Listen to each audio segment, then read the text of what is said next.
शब्दों को छुपाते क्यों हैं आप?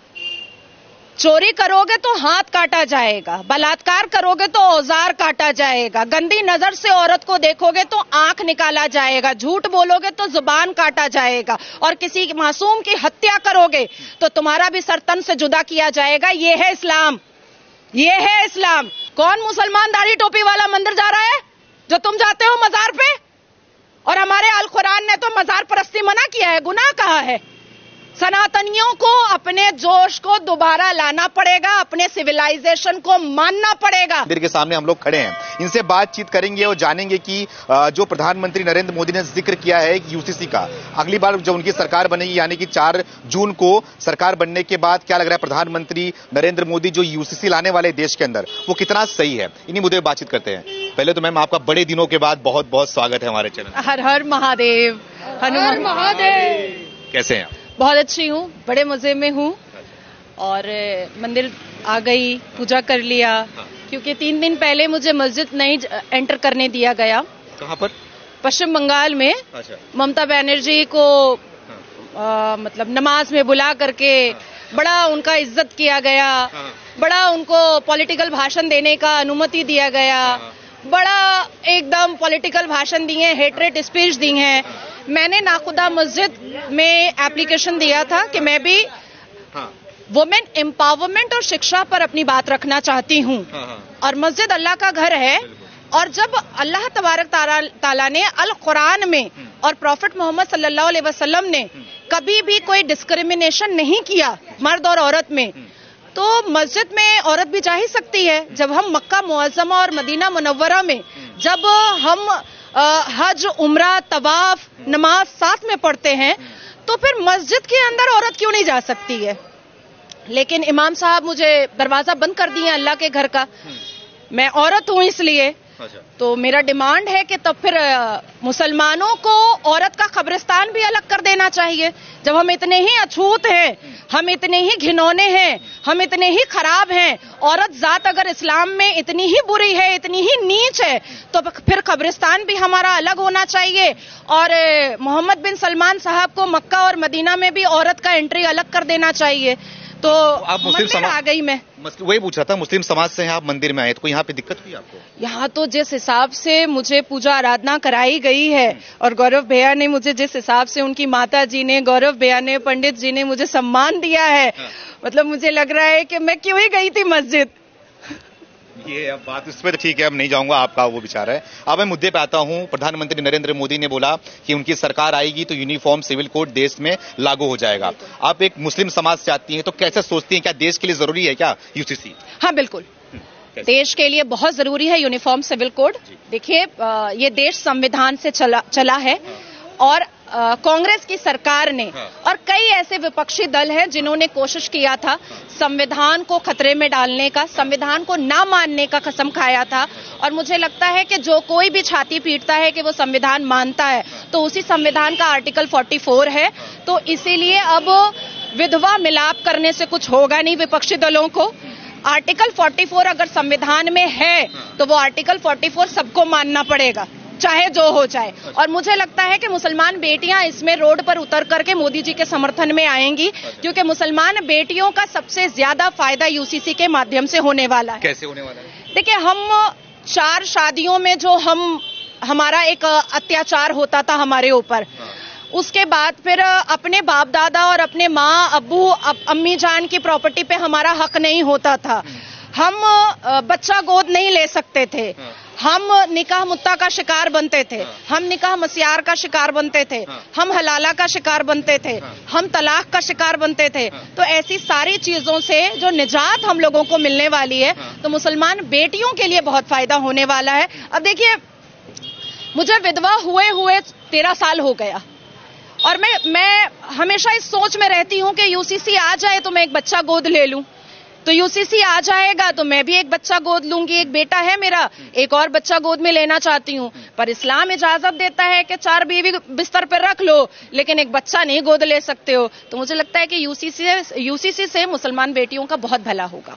मुसलमान बेटियों का तो भला होगा, लेकिन मैं अभी दोपहर के समय में गया था, कुछ मुसलमान भाइयों से बातचीत कर रहा था। उनका मानना था कि हम शरीयत को मानेंगे, हमारा शरीयत जो हमें कहता है हम उसी को मानेंगे, हम संविधान को नहीं मानेंगे, भले ही कितना मोदी जी कानून ला दें। तो सवाल इसमें ये उठता है, ठीक है वो शरीयत की मानते हैं, है ना, लेकिन शरीयत में जो सजा लिखा गया है कि अगर तुम चोरी करोगे तो हाथ काट दिया जाएगा, तुम बलात्कार करोगे तो जो भी है उसमें वो कर दिया जाएगा। तो जो इसमें कानून लिखा गया, उसमें शरीयत में लिखा गया है। शब्दों को छुपाते कहाँ हैं आप? शब्दों को छुपाते क्यों हैं आप?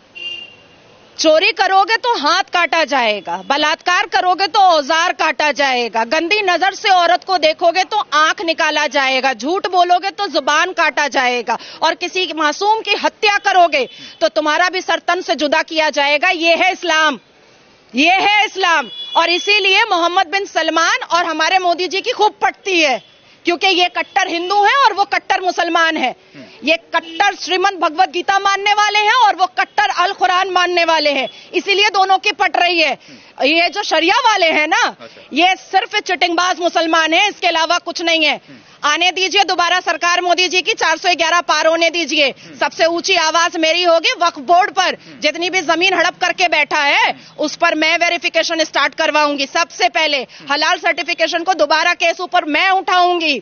शिक्षा नहीं लेंगे ये, जलसा जुलूस के लिए और शादी और बारात के लिए इनके पास बड़ा पैसा होता है मुसलमानों के पास। मोहम्मद बिन सलमान ने इतना रिफॉर्मेशन ले आए वो अरब में। अवैसी यहाँ का नेता बनता है, गली कूचा का लफंगा आदमी, शेरवानी पहन करके सबको ये करवाता है कि हमको मुसलमान बोलो। कहीं नहीं बन रहा है मोहम्मद बिन अब्दुल्ला मस्जिद। अब कहेगा कि राम मंदिर बना। अरे राम मंदिर किसी के बाप के पैसे से बना है क्या? राम मंदिर क्या सरकार के पैसे से बना है? राम मंदिर सनातनियों के पैसे से बना है। तो बुखारी और मदनी क्यों नहीं खड़ा हो जा रहा है मोहम्मद बिन अब्दुल्ला मस्जिद बनाने के लिए? इनके पास मस्जिद बनाने का पैसा नहीं है, लेकिन शादी में करोड़ों रुपए उड़ाने का बहुत पैसा है, जलसा जुलूस कराने का बहुत पैसा है, शायर लोगों को बुला करके शायरी करवाने का बहुत पैसा है, लेकिन मस्जिद के लिए पैसा नहीं है। तो ये सारी चीजें सामने खुलकर आएंगी। एक बार फिर से मोदी जी को 411 पार करके शपथ लेने दीजिए। तो क्या बस यही सब मुद्दा छेड़ के मोदी जी 400 लाएंगे क्या? अब उनको मतलब कि सवाल मोदी जी कहाँ छेड़ रहे हैं भाई मुद्दा? बोल रहे कि मैं मुसलमान लड़की हूँ, मुझे रिफॉर्मेशन चाहिए, मैं रिफॉर्म करना चाहती हूँ, मैं मुसलमान बेटियों को पढ़ा लिखा शिक्षित देखना चाहती हूँ, मैं मुसलमान बेटों को कामकाजू देखना चाहती हूँ। मदरसे में क्या मिलेगा भाई पढ़ करके? मदरसे से पढ़ करके कोई मुसलमान लड़का इंजीनियर डॉक्टर बन सकता है क्या? तो बनेंगे ना। तो सरकार का काम है मौलवी बनाने का? सरकार पंडित बना रही है क्या जो सरकार मौलवी बनाएगी? आप मतलब इतने उसमें गुस्से में बोल रही हैं, ठीक है, लेकिन ये बताइए मुझे आप नहीं, गुस्से में नहीं हूं भैया, आपको समझना पड़ेगा। 1450 साल से ना हम एक सुई नहीं बना पाए हैं, एक सुई नहीं बना पाया है मुसलमान। बड़ी बड़ी लंबी लंबी बातें हम अवैसी की सुनते हैं। अच्छा। और शिक्षा के ऊपर कोई काम नहीं हुआ है। किसी भी तरीके का रिफॉर्मेशन नहीं आया है इस्लाम में। आपको नहीं पता है कि क्या दुर्दशा है मुसलमानों की। हम मुसलमान भारत को आप डेटा में निकाल करके गूगल में देखिए, शिक्षा में भारत 79% शिक्षित लोग हैं। सच्चर कमीशन का रिपोर्ट देखिए, हम मुसलमान दलित से भी पीछे शिक्षा में, क्योंकि हम पढ़ना नहीं चाहते हैं। खाली तलवार दिखाओ, शलवार पहनाओ, तलवार दिखाओ, शलवार उतारो, यही काम है। इससे निकलेगा मुसलमान तभी जब मुसलमान शिक्षित होगा। मुसलमानों को शिक्षित होना पड़ेगा, तभी उनके अंदर रिफॉर्म हो, तभी वो रिफॉर्म हो पाएंगे। तो मोदी ने क्या किया 10 सालों में मुसलमानों के लिए, खास करके क्या किया मोदी ने? देखिए, अब तो मुल्लाओं का काम भी मोदी जी को करना पड़ रहा है। वो बोल रहे हैं कि अल कुरान में 800 बार इंसानियत का बात है, 306 बार शिक्षा की बात है। पसमानदा मुसलमान सामने आओ, एक हाथ में कुरान ले लो, दूसरे हाथ में कंप्यूटर ले लो। ये तो मोदी जी को बोलना पड़ रहा है। बेचारा अवैसी सोच रहा है मेरा भी काम मोदी जी को करना पड़ रहा है, क्योंकि अवैसी तो कर नहीं रहा है। अवैसी तो मुसलमान बेटियों का खाली सलवार झांकते रहता है। Age of puberty is age of marriage. Owaisi का तो यही काम है, सलवार झांकने का, इसके अलावा तो और कोई काम नहीं है। ये बताइए मुझे आप कि ये जो कानून जो कांग्रेस सरकार में रही है, मतलब कि 55 से 60 साल तक कांग्रेस राज की देश के अंदर, जो कानून बनाया गया मुस्लिम पर्सनल लॉ बोर्ड और वक्फ बोर्ड को, तो क्यों मतलब कि ये मुसलमानों के लिए ही क्यों बनाया गया है वक्फ बोर्ड और मुस्लिम पर्सनल लॉ बोर्ड? हिंदुओं के लिए कोई दूसरा बोर्ड, कोई कानून नहीं है क्या? इनको मतलब छोड़ दिया गया था कि हिंदू अपने हिसाब से रहे, मुसलमानों के लिए तो ये बोर्ड रहेगा, इस हिसाब से मुसलमान चलेंगे? क्या वजह है? देखिए, हमारा दुर्भाग्य है कि जिसको हम राष्ट्रपिता बोलते हैं, हालांकि मैं गांधी जी को राष्ट्रपिता नहीं मानती हूं, क्योंकि मैं भारत माता बोलती हूं। वो कभी भी, गांधी जी ने कभी भी 82.7% सनातनियों को अपनी ताकत उन्होंने समझा ही नहीं, कभी नहीं समझा। और यही यहां से ही भारत का दुर्भाग्य स्टार्ट हुआ। जब से नेहरू से लेकर के मनमोहन सिंह जी की सरकार थी, तब से कश्मीर से कन्याकुमारी तक सिर्फ बम फुटता था। यासीन मलिक और लश्कर ए तैयबा और फलाना और धमाका ही होता था। मुसलमानों का कभी हलाल सर्टिफिकेशन बन रहा है, तो कभी दारुल उलूम बन रहा है, कभी देवबंद बन रहा है, तो कभी इत्तेहादुल मुस्लिमीन बन रहा है। भाई ये भारत है। भारत का सिविलाइजेशन क्या है, हमारी सभ्यता क्या है, हमारी संस्कृति क्या है, हमारे संस्कार क्या है, हमारा श्रीमद् भगवत गीता क्या बोलता है, ये तो किसी ने पढ़ना ही छोड़ दिया। संविधान भी पढ़ना छोड़ दिया। बेचारा मुसलमान, अरे वो बेचारा कैसे है, कोई मुझे बताए तो क्या बेचारा कैसे है। आर्मी के बाद सबसे ज्यादा प्रॉपर्टी किसके पास है? वक्फ बोर्ड के पास है। सबसे ज्यादा संपत्ति कौन हड़प करके बैठा हुआ है? वक्फ बोर्ड लेकर के बैठा हुआ है। देवबंद जमात का मतलब समझते हैं क्या है? आप जिस देव की पूजा करते हैं उसको बंद करना। अच्छा, देवबंद यही मतलब ही निकलता है। आप जिस देव की पूजा करते हैं उसको बंद करना। इस्लाम की 4 स्ट्रैटेजी है, जो बात नेहरू जी भी जानते थे, गांधी जी भी जानते थे, इंदिरा गांधी जी भी जानती थी। अल तकैया, दाई, जिहाद, जजिया। अब बोलिए अल तकैया क्या है? अल तकैया हिंदू मुस्लिम भाई भाई, आपका खून लाल मेरा खून लाल, हम दोनों संविधान को मानेंगे जब हम टुकड़े टुकड़े गैंग रहते हैं। जब इस्लाम के मानने वाले थोड़े थोड़े होते हैं तब। उसके बाद फिर आ जाता है दाई। अब आपने मेरे ऊपर बिलीव कर लिया अल तकैया में कि ये तो मेरे संविधान को भी मान रही है, मेरी मिट्टी को भी मान रही है, हम दोनों का खून लाल भी बोल रही है। उसके बाद आता है इस्लाम की दावत। आपका धर्म खराब, मेरा इस्लाम अच्छा। आपका धर्म में इतने सारे भगवान, मेरे इस्लाम में एक ही अल्लाह। आपके धर्म में महिलाओं की इज्जत नहीं है, मेरे इस्लाम में महिलाओं की इज्जत है। आप अगर 5 सेकंड के लिए भी कन्विंस हो गए, वहीं पे मेरी जीत है। और अगर आप कन्विंस नहीं हुए, तब आता है जिहाद। निकालो तलवार और बोलो सुमित को कि गला सरतन से जुदा, सरतन से जुदा, वही होगा। उसके बाद आता है जजिया कि सनातनियों के घर से अगर एक गला कट गया, फिर भी घर वाले नहीं माने और इस्लाम कबूल नहीं किए, तब आएगा जजिया कि तुम हमको संपत्ति दो, प्रॉपर्टी दो, बहू दो, बेटी दो, सब कुछ दे दो, तभी हम तुमको माफ करेंगे, नहीं तो नहीं माफ करेंगे। ये मतलब होता है। हाँ, ये 4 स्ट्रैटेजी है इस्लाम वालों की, और ये 4 पर चल रहे हैं, चलते आ रहे हैं। और अब भी अगर सनातनियों को नहीं समझ में आ रहा है तो और कैसे समझाया जाएगा भाई? मुझे तो मतलब दुर्भाग्य लगता है कि मजारों पे सनातनी जाकर के मुंह का बदबू लेते हैं, पानी फुकवाते हैं। काहे को जाते हो भैया मजार पे? कौन मुसलमान दाढ़ी टोपी वाला मंदिर जा रहा है जो तुम जाते हो मजार पे? और हमारे अल कुरान ने तो मजार परस्ती मना किया है, गुनाह कहा है।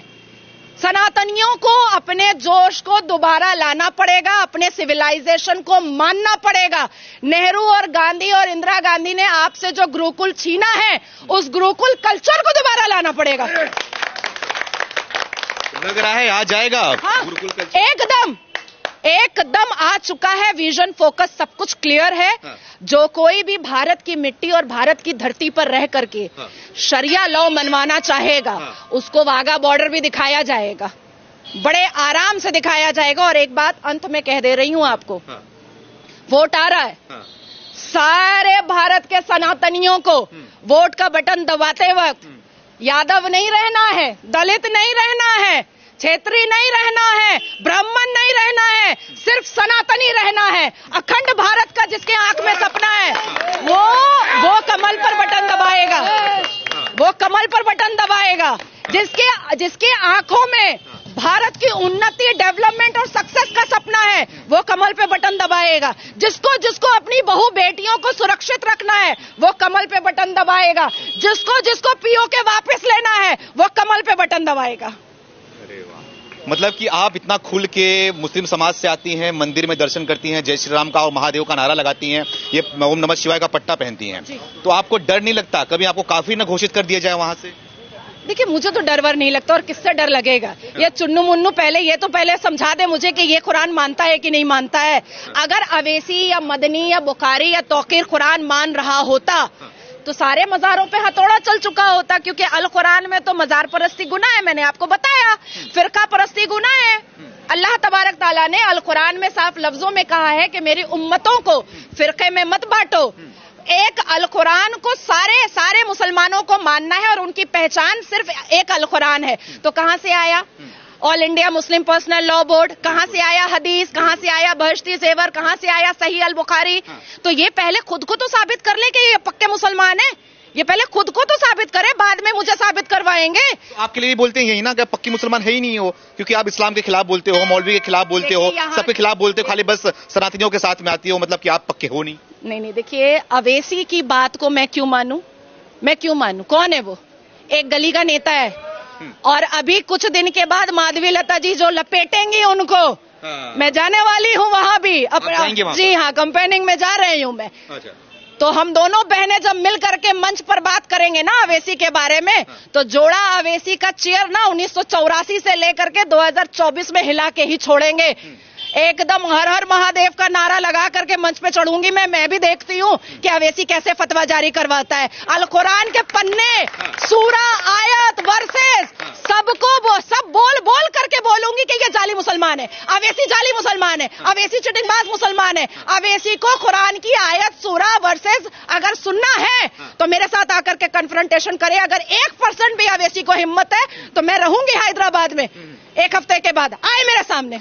चैलेंज तो ठीक है, वो ऐसे स्वीकार करते कि नहीं करते वो बात की बात है। अब ये बताइए आप कि जो मोदी जी ने संकल्प पत्र जारी किया वो आपको कैसा लगा? क्योंकि तेजस्वी यादव की बात करें तो वो बोल रहे हैं कि इसमें कुछ काम की बात है नहीं, ना तो युवाओं की बात है, ना रोजगार की बात है, ना महंगाई की बात है, और ना बेरोजगारी की बात है। इसमें सिर्फ और सिर्फ इनके मतलब की बात है और बेकार की बातें हैं सब इसके अंदर। क्या कहना चाहेंगी आप? तो क्या करे, कांग्रेस का पढ़े मैनिफेस्टो। जो 1 लाख रुपया महिलाओं को मिलेगा, वो सब हवाबाजी है, वो पूरा मुस्लिम लीग वाला मैनिफेस्टो है। आपने सुना राहुल गांधी को खटाखट आपके अकाउंट में 8,500 रुपए जाए। देखिए राहुल गांधी के हिसाब से तो भारत के युवा जो है ना वो पाकिस्तान के युवाओं से भी बदतर है। तो क्या करें, मैं राहुल गांधी की बात मान लूं? राहुल गांधी ने अपनी एक बहुत पुरानी स्पीच में सर पे टोपी पहन करके टोपी पहनाया और सबको कहा कि जात पात हम नहीं मानते, हम सिर्फ इंसान मानते हैं। और उसके बाद क्या बोलने लगा? जात पात को बंटवारा करने लगा। देखिए एक देश की पार्टी को गांधी परिवार का आखिरी चश्मो चिराग राहुल बाबा मोहल्ले और नुक्कड़ की पार्टी बना करके छोड़ दिया है। और मुझे अब ऐसा लगता है कि पूरे देश में 2-4 सिर्फ काउंसिलर बच जाएगा कांग्रेस का आने वाले वक्त में, इसके अलावा कोई ना बचने वाला।